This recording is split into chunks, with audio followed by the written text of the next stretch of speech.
overloading so much. So let's have a reasonable return on investment for our charging stations, for our investment, make money, let's all grow the industry together and ensure that we grow this industry and reap the full benefit of e-mobility. All right. Well, at this particular point, I'll allow you to continue with your tour. Bonus years. So this is Utu, time to go electronic. Electric, okay, yes. I'd like to hear what...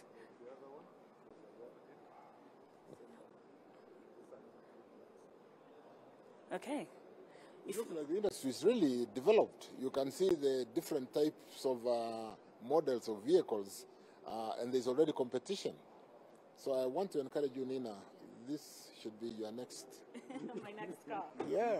Fantastic. And you've been able to get a ride in it. What is the feel? Yeah, they are really, I mean, I think they've taken advantage of all the industry developed comfort, technology, efficiency, safety, and I'm told because it's a very light vehicle, the batteries are laid very low with a very secured base to ensure that the center of gravity is maintained very low, so that in spite of the weight of the car, you still have that feel of a very heavy car because the center of gravity has been lowered in the way the design has been made. All right. Yeah. All right. Well, that is the Cabinet Secretary of Energy. We continue to take a trip. We'll follow him. We have more than 30 exhibitors, all in the name of e-mobility. So if you could move this way and get to hear what he has to say. For the interest of the border riders in mind, just from the look of it. This is a border design. I can see the steelwork is very well secured. Exactly. Basically designed for the border riders. It can do what? 1, 2? It goes for 80 kilometers. 80 kilometers. Mm-hmm. Yeah, and so far we've rolled out like 73 in the market. Yeah, basically. Okay. Yeah, sure. Just to make it look like a motorbike, basically. Yeah, because without it, basically, it will just look like a normal bike. You said how many are in the market? 73. 73. Yeah, so Kisumu, Narok, and Nakuru. How competitive is the pricing compared to the conventional motorbike, the fuel petrol bikes? I mean, from the feedback we've got from, because actually when we roll out the bikes, actually we do a follow-up with the borders to actually make sure whether there's return on investment and everything. And the feedback is actually okay, and basically there's some saving compared to the normal. So because for us, if I come to your showroom to pick this, what is the price? 180,000. 180,000. Less the battery. Okay. Yeah, inclusive of the battery is 270. Okay. Yeah. And the main advantage is you are able to charge at the comfort of your home. So when you buy the bike, we give you plus the charger.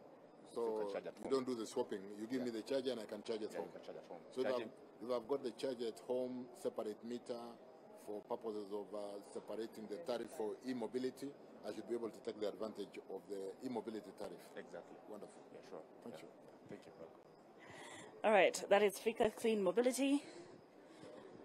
They are available in Ruiru. There you go. They're in Ruiru. Apologies.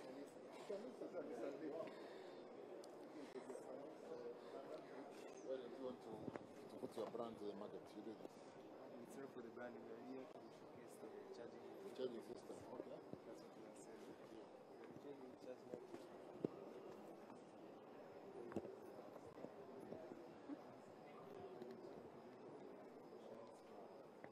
Minutes. Charge is based on minutes. 4 shillings per minute. Yeah. That's expensive. But if it's fast, you pay less. Okay. So if you charge for like an hour, it's like around 240 shillings.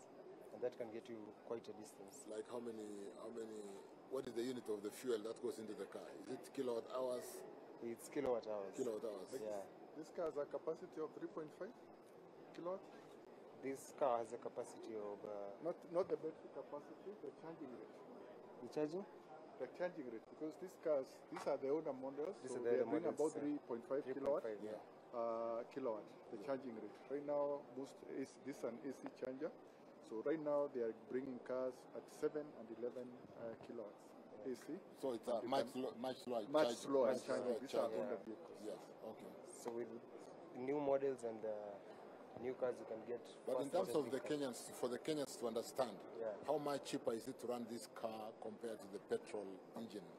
Petrol engine. In terms of kilometers, the ordinary cars will do 10 kilometers liter? per liter, Yeah. and a liter of fuel today is about 200 shillings. What are we talking about here? So 40 takes you for how long? 440 it can take you for, let me say, approximately 48 kilometers. Yeah, okay. That's 1 hour, 48 kilometers. So you see, that's a bit better than using diesel. Nina, the economy is transforming. Yeah. E-mobility. So another thing. You know, what I've not said is that the e-mobility industry, once it grows, the rate of demand of power for Kenya is going to double. So today we grow at about 150 megawatt demand of power, which we have to generate to feed the economy. And with e-mobility growing, we will see an additional 150, 160 megawatt requirements per year. So it's going to be also really growing up the uptake of energy, which today we develop under the least cost power development plan, where we match supply and demand. And with this, it will ramp up the demand, and therefore we have to work on the supply side. And this required demand, will we, as a country, are we ready? We are ready. We have geothermal, we have solar, we have a waiting list of, deployment of generation today is quite fast on solar, quite fast on wind, and it could actually address that intermittence because, you can take power and store. Because the biggest challenge in intermittence of power from solar and wind, like now there is no solar, and therefore it means there is no power. So when it is there, you can actually pack it in small units in every vehicle, in every motorbike, and so on and so forth. So because storage of power has been traditionally a challenge. So everybody is going to help us to store the power for us in their vehicles, in their motorbikes, and so on and so forth. I hear you, Bonacius. I hear you.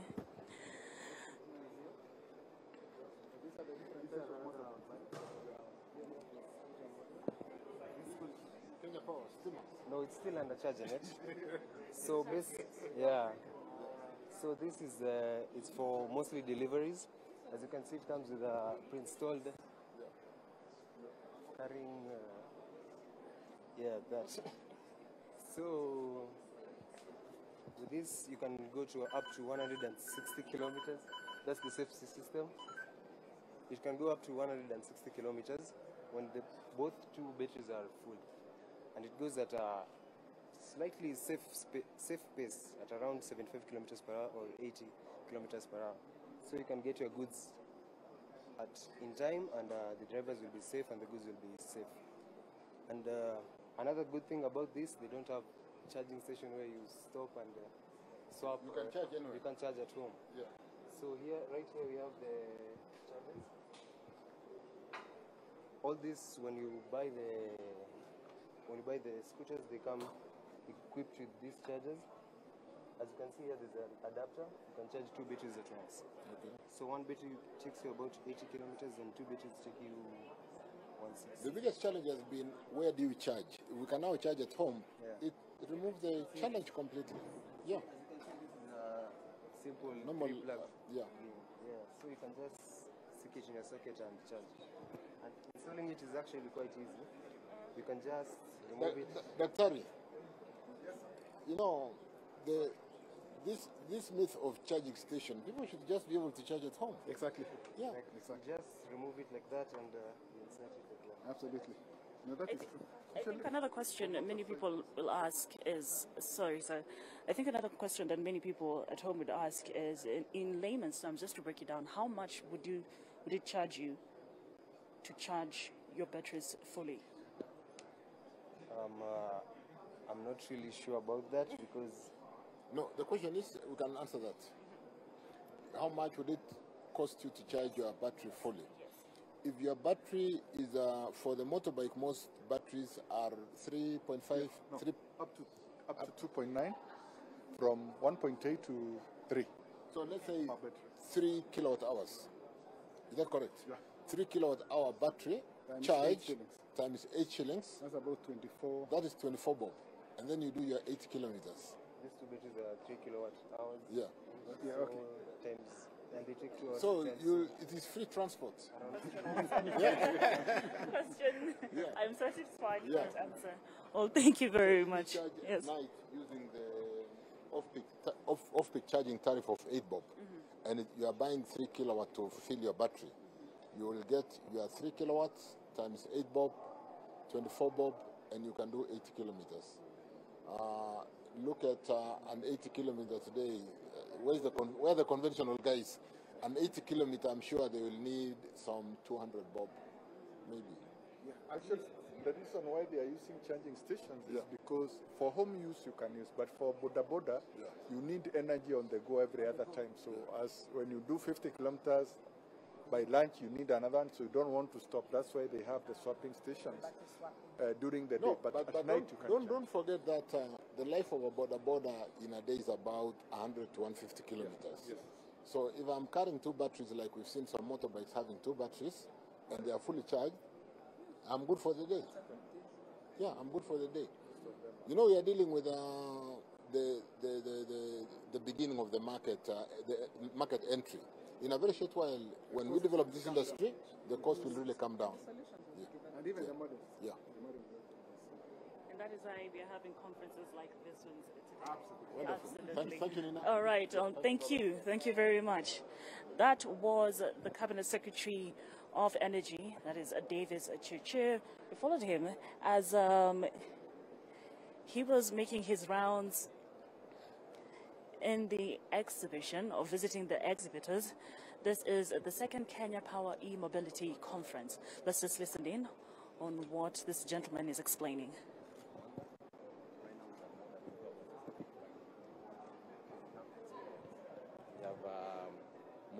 We have 41 charging stations with a charging option. In Nairobi, we have 15 stations, and it's a swapping options. So a rider will come, we'll sell them the motorcycle, and actually we own the battery and release the battery to them. 2 reasons. We take the full responsibility on the battery. You own the batteries, that's why you have protected this very well. Yes, yes, because it's ours. So anything that happens to the battery is our responsibility. Yeah. So it's an expensive battery, so it's actually cheaper for the rider to lease the battery from us. We have 15 stations, planning to have 25 by end of the year, within Nairobi and its environs. So traction has been very good. We can't meet the demand, so problem is money. What is the outlook looking like? From 2,000, can you be going to 20, 100,000, 200,000 in what, 1, 2, 3, 4 years? Yes, Yeah? that's the plan. Yeah. I think the only request to you, if you can reduce the cost from the transformer to the station, and as we focus on the station, that can help us so that we actually don't incur the cost of actually pulling the power, plus also when on bigger stations actually we have to purchase the transformer. So those are the constraints, because actually we do end-to-end. We do the motorcycles, we do the battery, we do the infrastructure, plus the capital expense to actually for the transformer. Transformer system do they need to be able to Depends run on a the charging capacity. station? It depends on the capacity. If you have 1 bike like this, you can charge from your home comfortably. But if you have a depot where you are serving Commercial. commercially, then depending on the energy demand, you may require up to a 50 kilowatt. Transformer, yes. KVA. That's a good question, because when we started with 50 motorcycles, 100 motorcycles, it was not an issue. Today, we've exceeded the capacity per station. So now we are talking to KPLC to see how we can get our transformer in our stations. That's when you break my heart. Okay, these are leasing. These are the team. Yeah, this is good, thanks. Yes, thank you. So, ampersand electric motorcycles. They're also big on zero engine maintenance and costs. Now at Rom Electric. We are Rome Electric, founded back in 2017. So we pride ourselves in making sure that we create local value chains. So Local assembly. local assembly, even some of these parts are locally manufactured and locally sourced from local partners that do, say, footrest, kickstands, and the rest. So this bike alone is being done by within our factory, We have an employee base of 210 employees. Yeah, engineers, R&D technicians alike.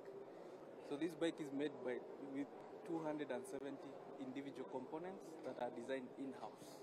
So and a number of them manufactured in-house? Yes. Or in the market, like, local? The space tank, what you see, that cover, the footrest, and even these footrest for the rider. Kickstarts.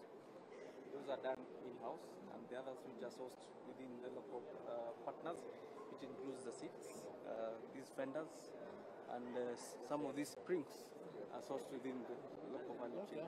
Yeah.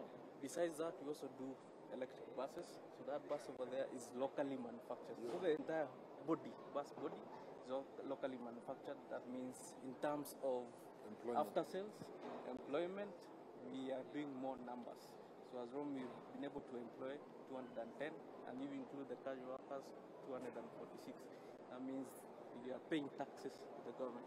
But we have a slight challenge when it comes to the category that we are in.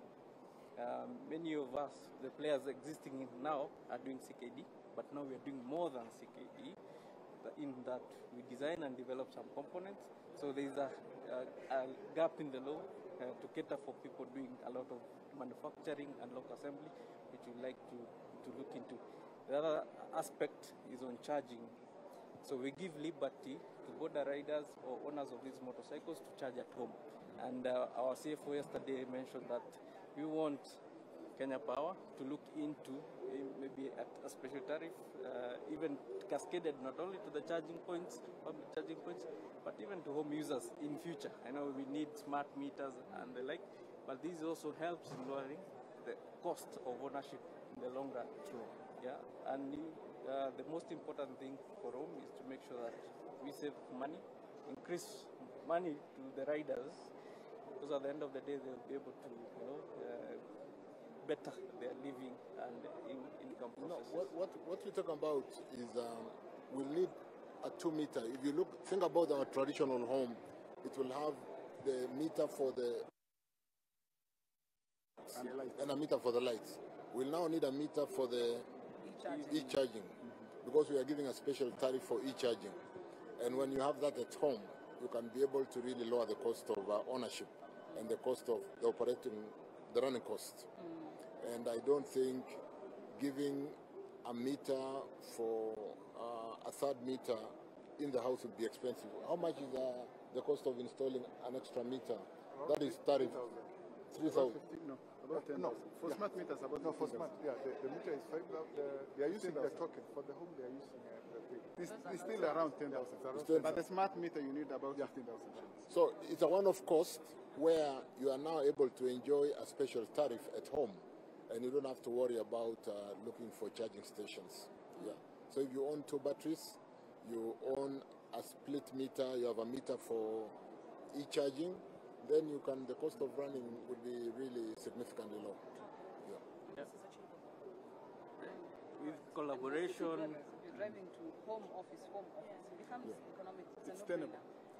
Yeah, like our motorcycle has 2 batteries. So essentially you only use one at a time. Yeah, so you can leave one charging either at your local kiosk or at home. Then once you're done, if you see battery low on one, then you can go swap or interchange. But if you charge both overnight, then it means you are good the whole day. You are good the whole day.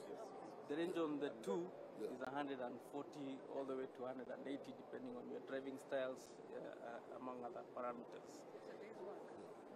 And just to mention, on charging, we are advocating for open architecture when it comes to charging. So this enables interoperability for other players to come in and also charge. Right now we have 5 stations that are doing charging. Unlike other models, because the battery is owned by the rider and we give them a charger, they can also do top-up at our charging stations. So during the day when they forget their charger or you're far away from home, you can drop your battery safe with us and then charge it.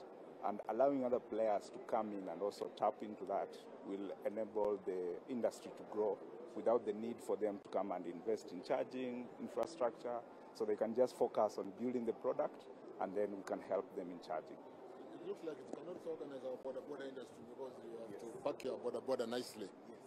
you have to slot in the charging.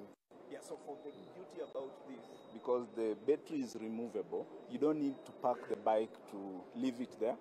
So it's Okay, the battery. is you just remove the battery, hand it over, leave it charging, and continue doing your business. But in future, we are looking at building a stage where they either